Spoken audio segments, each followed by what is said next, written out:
아마 오늘 교회에 오셔서 서로 바라보시면서 제일 많이 인사한 내용이 있다면 잘 지내셨습니까? 그런 이야기 아니었겠습니까? 한 주간 잘 지내셨습니까? 한 주간 평안하셨습니까? 뭐 이런 인사들, 또 그런 질문들을 아마 나누셨을 것입니다. 어떤 계절을 좋아하시나요? 어떤 음식을 좋아하십니까? 여러분, 그런 질문에서부터 우리는 살아가면서 많은 질문들을 하면서 살아갑니다. 어제 축구 어떻게 됐나요? 이런 질문도 오늘 대화의 질문에 아주 중심이 될 수도 있습니다. 어제 저녁에 결판이 안 나더라고요.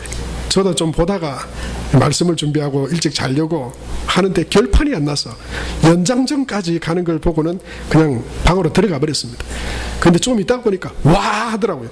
야, 이 무슨 일이 났구나 싶어서 밖에 나가면 잠 깰까봐 스마트폰으로 열어보니까 한 골 넣었다. 2골 넣는 것까지 소식을 듣고 잠이 들었습니다. 얼마나 잠이 잘 오든지.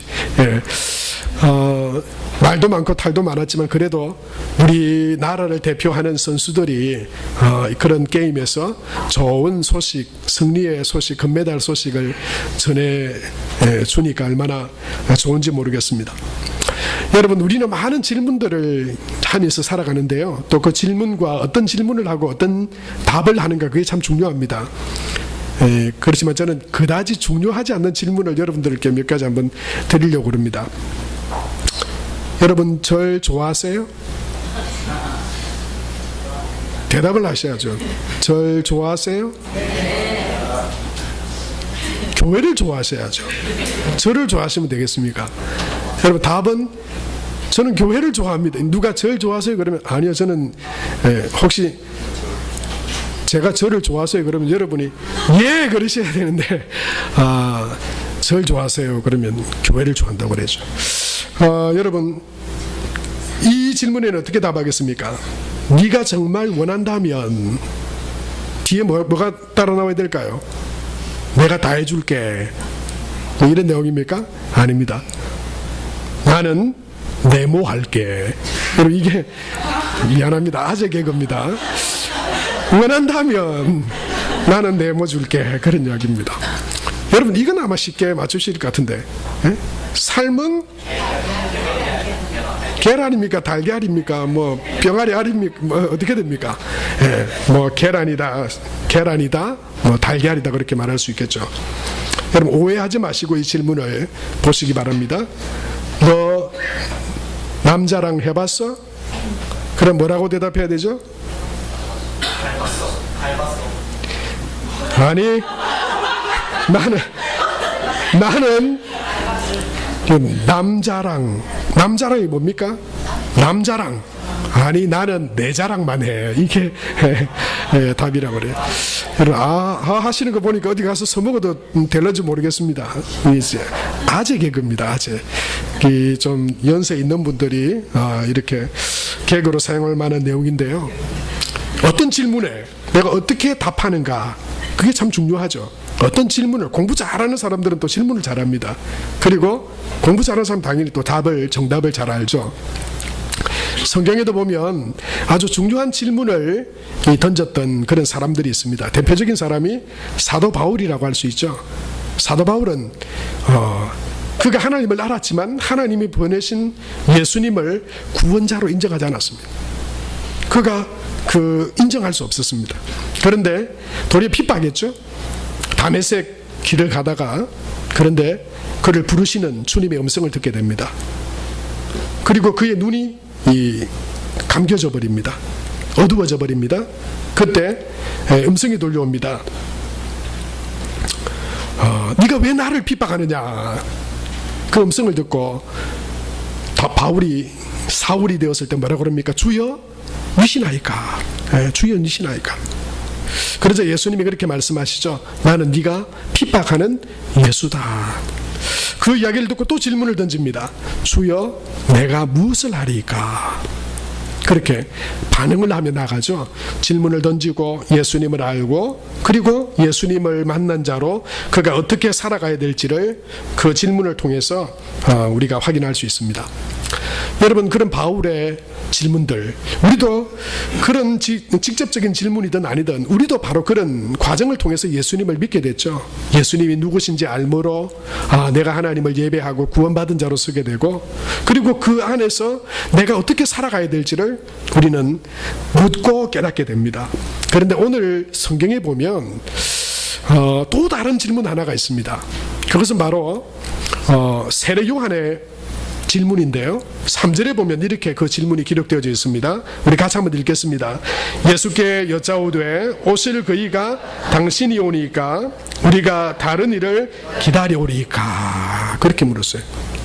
여러분, 세례 요한이 지금 예수님께 질문하고 있는데 그건 뭐냐면 오실 그이, 이게 뭐냐면 바로 구약으로부터 예언되어지고 약속되어진 메시아, 구원자, 바로 그분 당신 맞습니까? 당신이 아니라면 우리가 다른 또 누군가를 기다려야 됩니까? 지금 이렇게 세례 요한이 예수님께 질문하고 있습니다. 어떻게 보면 그 질문은 아주 좋은 질문 같아 보이지만, 그런데요, 알고 보면 이 질문은 아주 이상한 질문입니다.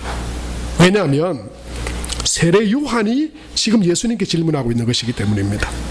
왜냐하면 이 세례 요한은 예수님이 공생에, 그러니까 하나님 나라를 위해서 복음을 전하시고 또 하나님의 아들로서 땅 가운데 하나님의 놀라운 일들, 기적과 표적을 행하시기 전에 먼저 요단강으로 가셨습니다. 거기서 바로 이 세례 요한으로부터 세례를 받으셨어요. 세례 요한이 바로 그 예수님을 만나서 예수님이 누군지를 알아봤습니다. 그래서 내가 당신께 세례를 받아야 될 처지인데 어떻게 내게 세례를 받으러 오십니까? 그러나 하나님께서 이것들을 통해서 하나님의 일을 하려 하신다고 하는 이야기를 듣고 세례 요한이 그 하나님의 아들 예수님께 세례를 베풉니다. 그러자 놀라운 것들이 보여지죠. 하늘에서 음성이 들려오게 되고 하늘이 열려서 비둘기같이 성령이 임하시게 되는 것을 세례 요한이 봤습니다. 분명히 세례 요한은 이 예수가 하나님이 보내신 메시아고 구원자고 하나님의 아들이시라고 하는 것을 바로 그 세례를 베풀고 일어나는 일들을 통해서 분명히 봤습니다. 그런 세례 요한이 지금 이렇게 묻고 있는 거예요. 당신이 바로 그분 맞습니까? 우리가 다른 일을 기다려야 됩니까? 이 말이 안 맞잖아요. 이상하잖아요. 더군다나 예수님이 이 세례 요한에 대해서 뭐라고 말씀하고 있냐면, 이 세례 요한을 9절에 보면 선지자보다 더 나은 자다, 그렇게 예수님께서 세례 요한에 대해서 그렇게 9절에 말씀하고 있고요.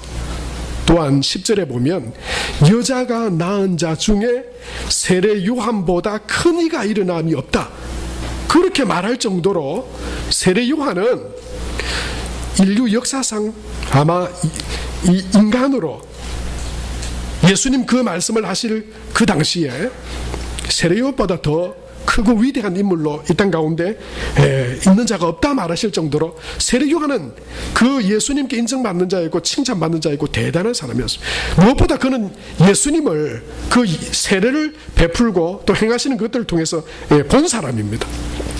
그런데 그 입을 통해서 지금 이런 질문이 던져지고 있다고 하는 거죠. 당신이 오실 그이가 맞습니까? 우리가 다른 일을 기다려야 됩니까?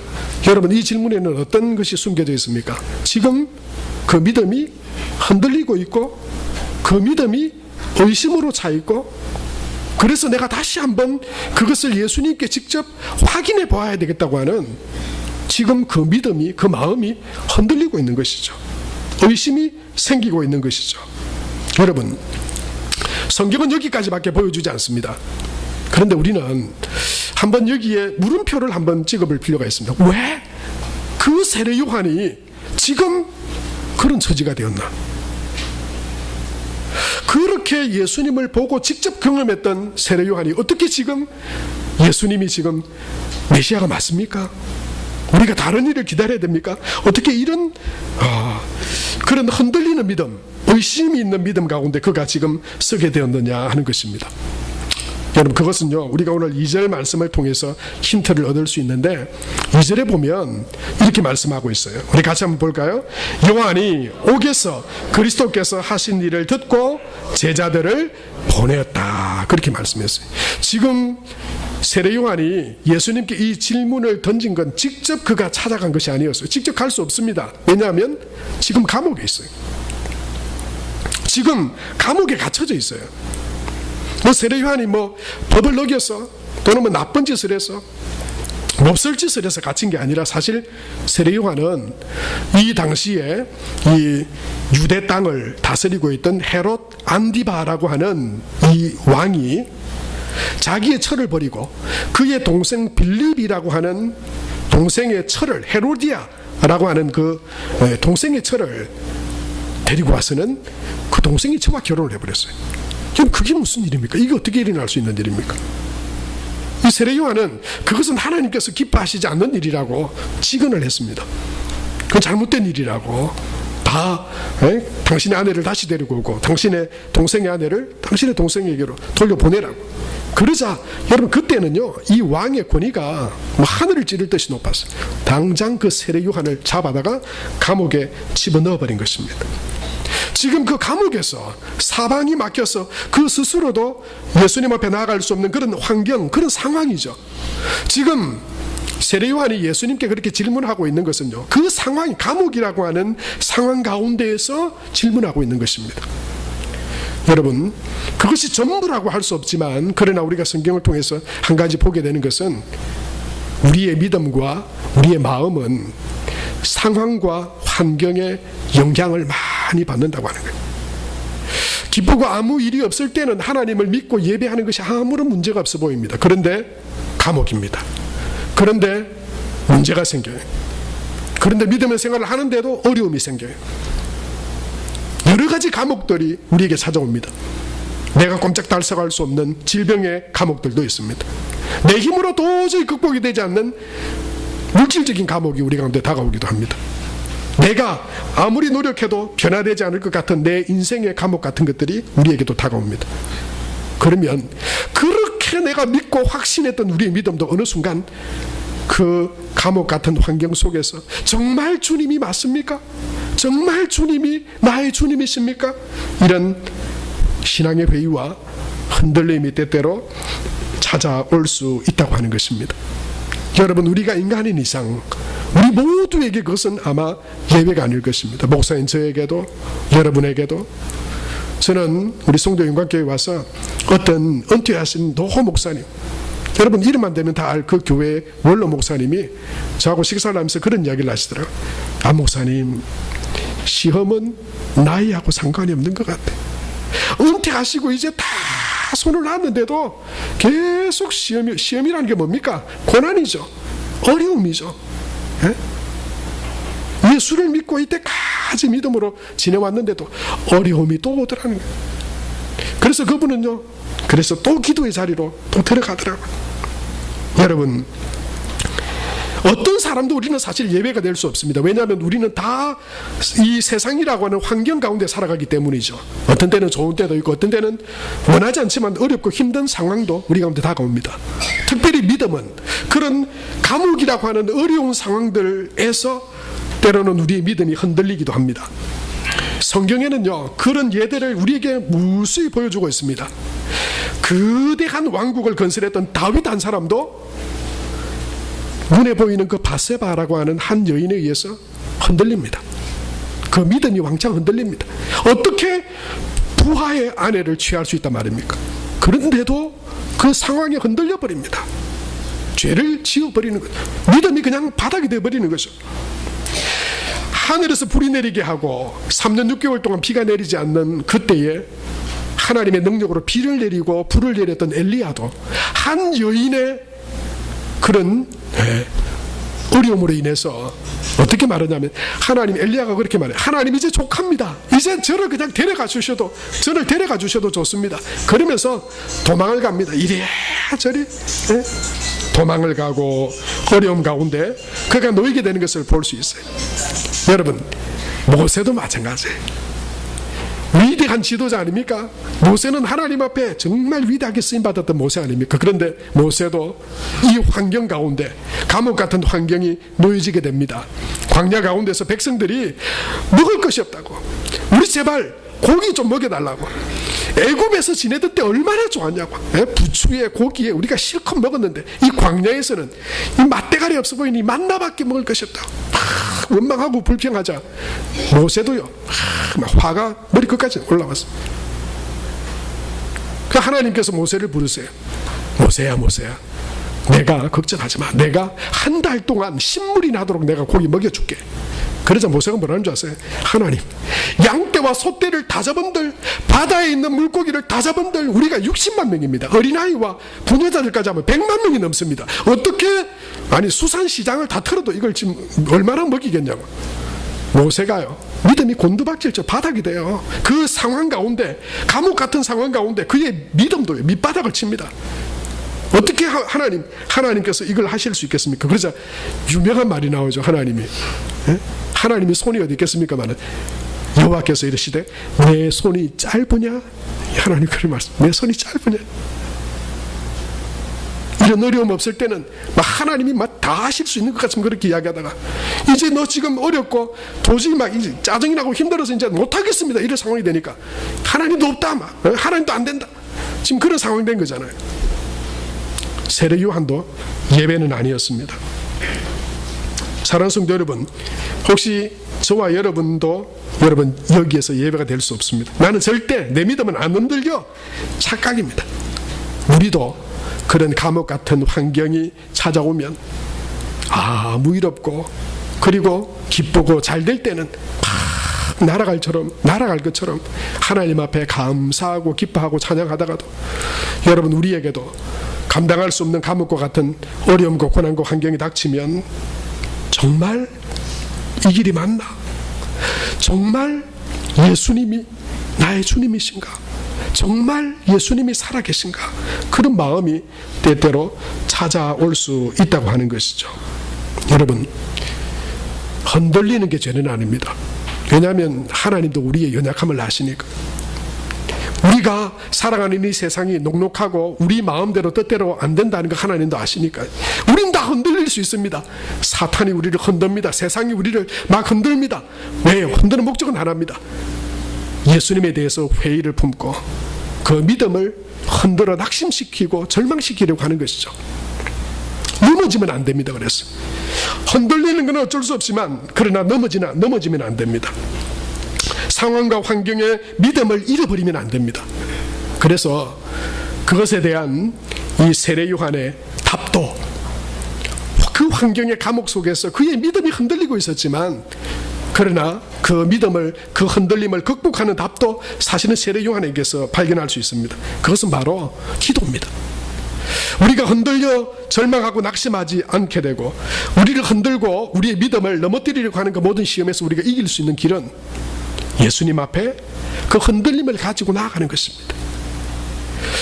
감옥 같은 우리의 삶을 예수님 앞에 가지고 나아가는 것입니다. 예수님께 묻는 것입니다. 예수님께 세례 요한이 회의가 들고 정말 그런가 지금 그런 마음이 드는데 그걸 그냥 그 생각에 그 마음에 머물러 두지 않고 그는 지금 감옥에 갇혀서 직접 예수님 앞에 나아갈 수 없지만 제자들을 시켜서 보내서 여쭤봐라 물어봐라. 정말 예수님 당신이 그분입니까? 당신이 메시아입니까? 우리가 다른 일을 기다려야 됩니까? 저는 이건 다른 말로 기도예요. 세례 요한은 낙심적인 그 상황에서, 그 환경에서, 감옥이라는 환경 속에서 아닌 것 같은데 라고 하는 것에 머물러서 넘어지고 믿음을 잃어버리지 않았어요. 가서 물어봐라. 여러분, 지금으로 말하면 기도죠. 사랑하는 성도 여러분, 우리에게 어떤 흔들림이고 어떤 감옥과 같은 환경이 있고 믿음의 삶을 살아가는데도 내게 고난과 시련이 있는데 도대체 이게 주님이 없었습니까? 우리의 믿음이 잘못됐습니까? 예수님은 그냥 성경에만 있는 분입니까? 그런 마음이 들 때 여러분, 그 자리에 머물러 있어서는 아무 답도 나오지 않습니다. 그걸 가지고 예수님 앞에 나와서 질문해야 합니다. 물어야 합니다. 기도해야 합니다. 성경이 우리에게 주시는 약속은 뭡니까? 기도하면, 예수님께 가지고 나아가면 예수님께서 응답해 주신다고 하는 것입니다. 그 대답을 발견할 수 있게 된다고 하는 것입니다. 그 감옥 속에서 세례 요한은 지금 하나님 앞에 예수님께 질문으로 기도를 올려드리고 있는 것입니다. 그때 예수님은 그 그 흔들리는 믿음 가운데 있는 세례 요한에게 말씀해 주셨어요. 빌립보 감옥 가운데 바울과 실라가 놓여져 있었습니다. 손과 발에 착고에 차이고 감옥은 다 닫혀 있었습니다. 맞아서 쓰리고 아팠습니다. 그러나 그 빌립보 감옥 아무것도 할 수 없는, 도리어 예수님을 전하다가 고난만 당하고 있는 그 환경 가운데서도 그들은 도리어 하나님 앞에 찬송하고 기도했다고 말했어요. 주님 앞으로 더 믿음으로 나아갔습니다. 그러자 하나님의 놀라운 기적과 구원의 사건들이 그들 가운데 일어났습니다. 사랑하는 성도 여러분, 혹시 여러분도 이런 마음으로 혹시 지금 하나님 앞에 서 있지 않습니까?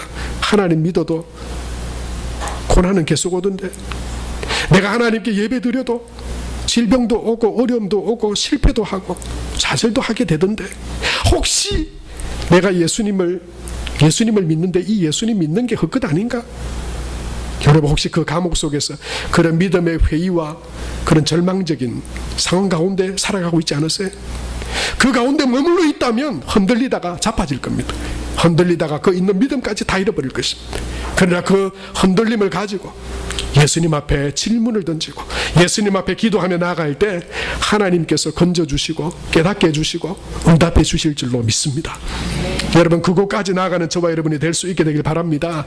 내가 그 예수님의 옷자락만 만져도 구원을 얻을 텐데 라고 하는 그 혈류병 여인의 믿음처럼 그 믿음으로 주님 앞에 기도하며 나아갈 수 있게 되길 바랍니다. 야고보서 5장 13절에는 우리에게 이렇게 말씀합니다. 너희 중에 고난당하는 자가 있느냐? 너희 중에 감옥 가운데 있는 자가 있느냐?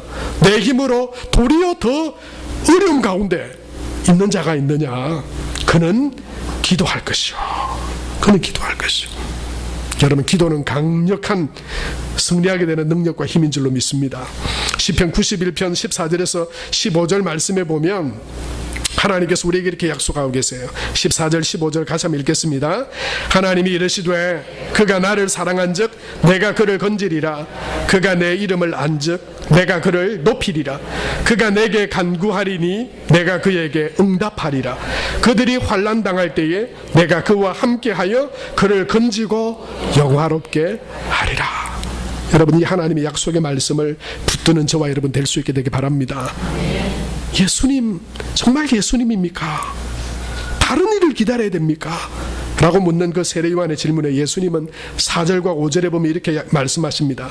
예수께서 대답하여 이르시되 너희가 가서 듣고 보는 것을 요한에게 알리되 맹인이 보며 못 걷는 사람이 걸으며 나병 환자가 깨끗함을 받으며 못 듣는 자가 들으며 죽은 자가 살아나며 가난한 자에게 복음이 전파된다 하라.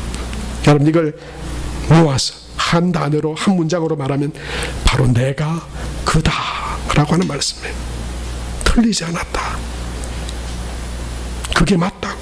내가 바로 구약이 예언하고 하나님께서 보내신 메시아 그리스도가 맞다.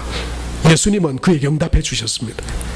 세례 요한은 그 감옥에서 그가 건져내어지는 것도 놀라운 일이지만 예수님께서 그 응답을 주셨을 때 아마 세례 요한은 큰 믿음의 확신으로 다시 흔들리지 않는 믿음으로 그에게 맡겨진 사명의 길을 끝까지 걸어갈 수 있었을 것입니다. 사랑하는 성도 여러분, 우리에게도 환경은 다가옵니다. 때로는 감옥 같은 환경일 수 있고 고난과 어려움의 환경일 수 있습니다. 예수를 믿어도 그 환경은 변함없이 우리에게 다가올 수 있습니다. 그러나 세상에는 환경에 지배당하고 끌려다니는 사람이 있고 환경을 지배하고 변화시키는 사람이 있습니다. 환경에 주어진 환경에 끌려다니는 사람은 절망하고 낙심하고 남의 탓하고 그러다가 서로 불행한 길을 걸어가는 그런 삶을 살아갈 수밖에 없을 것입니다. 그러나 믿음의 사람은 환경을 변화시키는 사람입니다. 주어진 환경을 내가 어떻게 할 수는 없지만 그러나 그 환경을 믿음의 기도로 변화시켜 하나님 앞에 믿음으로 나아갈 때 그것은 또한 하나님께서 열어가시는 은혜와 축복의 통로라고 하는 것을 경험하게 될 줄로 믿습니다. 저와 여러분이 다 그런 어떤 환경이든지 간에 그 가운데서도 우리의 믿음이 절망하고 넘어지는 그런 믿음이 아니라 하나님이 주시는 하나님께 믿음으로 나아가 기도함으로 나아가서 우리가 더 믿음의 뿌리가 흔들려 더 깊이 내려가고, 그래서 더 많은 믿음의 열매를 맺는 그런 복된 믿음의 삶이 되시기를 바랍니다.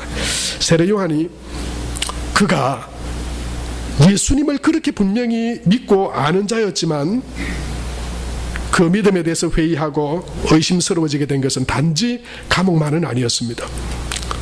또 다른 하나는 뭐였냐면, 세례 요한이 기대했던 그의 기대와 생각과 예수님의 모습이 달랐기 때문입니다. 이게 일치가 되지 않았기 때문에. 세례 요한이 기대하고 예수님을 바라보고 세례 요한이 예수님에 대해서 기대하던 것과 생각하던 것과 예수님이 지금 하고 계시고 지금 말씀하고 계시고 살아가시는 예수님의 모습이 매치가 안 되는 거예요. 일치가 되질 않는 거예요. 무슨 말이냐면, 지금 세례 요한과 유대인들은요, 메시아를 간절히 기다렸습니다. 그런데 그런 메시아는 어떤 메시아냐면 그들을 억압하고 그들을 학대하고 죄와 권세로 그들을 누르고 있는 그 모든 악의 세력들을 다윗과 같은 위대한 왕으로 오셔서 그 모든 죄를 다 심판하시고, 그리고 그 이스라엘 백성들을 하나님의 나라로, 백성으로 세우시고 또 복된 나라로 세우실 것을 기대를 했어요. 그 메시아를 기다렸습니다. 세례 요한은 세례를 베풀 당시에 바로 그 예수님이 메시아로 오신 분임을 알았지만, 그런데 겪어보니까, 살아보니까, 예수님이 지금 하고 계신 걸 보니까, 그리고 그 자신 지금 하나님의 뜻 가운데로 살아가면서도 지금 감옥에 갇히고 핍박이 오고, 그런데도 예수님은 전혀 그에게 어떤 능력도, 그에게 어떤 도움도 되지 않는 그 현실 가운데 예수님의 모습과 자기가 맞질 않는 거예요.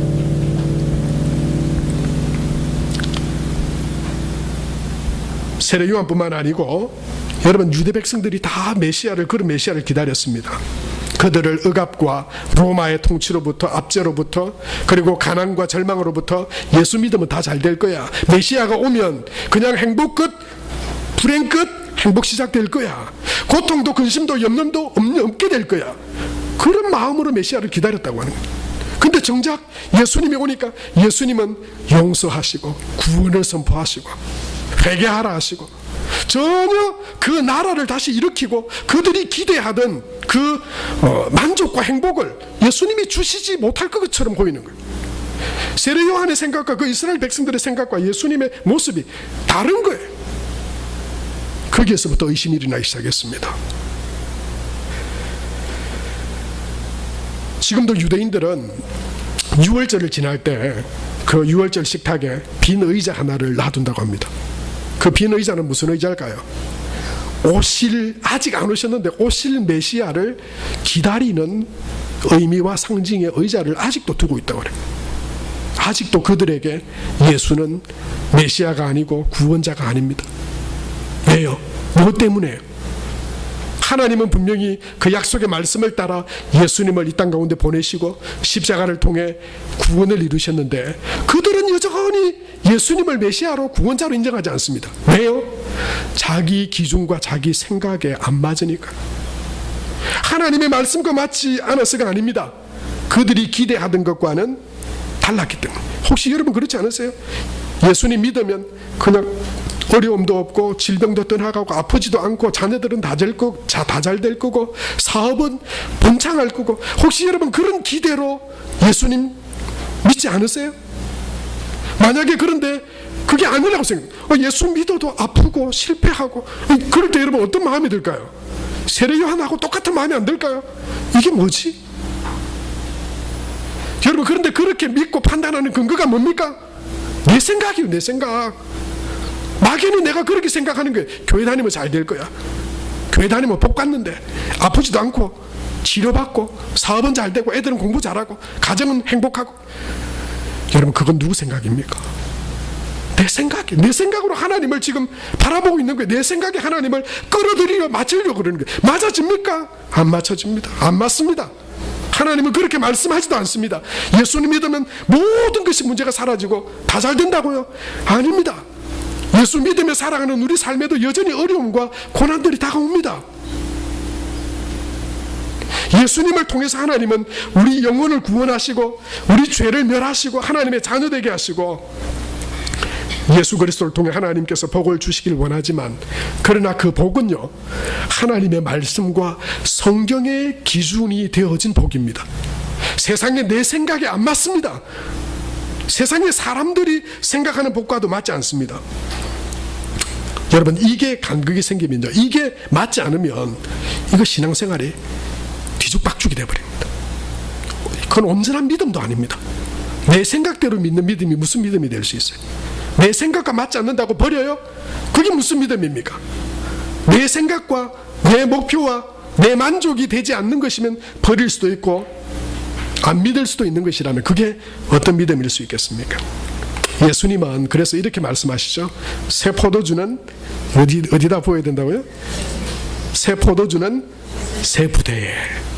여러분, 이게 의미하는 바가 뭘까요?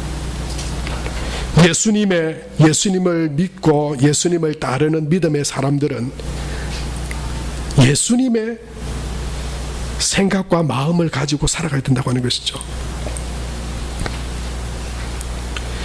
예수님을 내 생각과 그리고 세상의 기준에 담을 수 없습니다. 그건 어리석은 생각입니다. 예수님을 내 생각과 기준에 갖다 맞추려고 하는 시도들은요, 우리를 더 낙심케 할 뿐입니다. 안 되거든요. 안 맞춰주시거든요. 하나님을 우리 안에 담을 수 없거든요. 도리어 여러분, 신앙생활은 뭐냐면 예수님의 그 믿음의 그릇, 우리가 예수님 안에 담겨져야 되는 거예요. 우리가 주님 안에 거해야 되는 것입니다. 그럴 때 하나님이 우리 안에 역사하십니다. 오늘 예수님은 그 질문을 들으시고 6절 말씀에 보면 이렇게 대답하셨어요.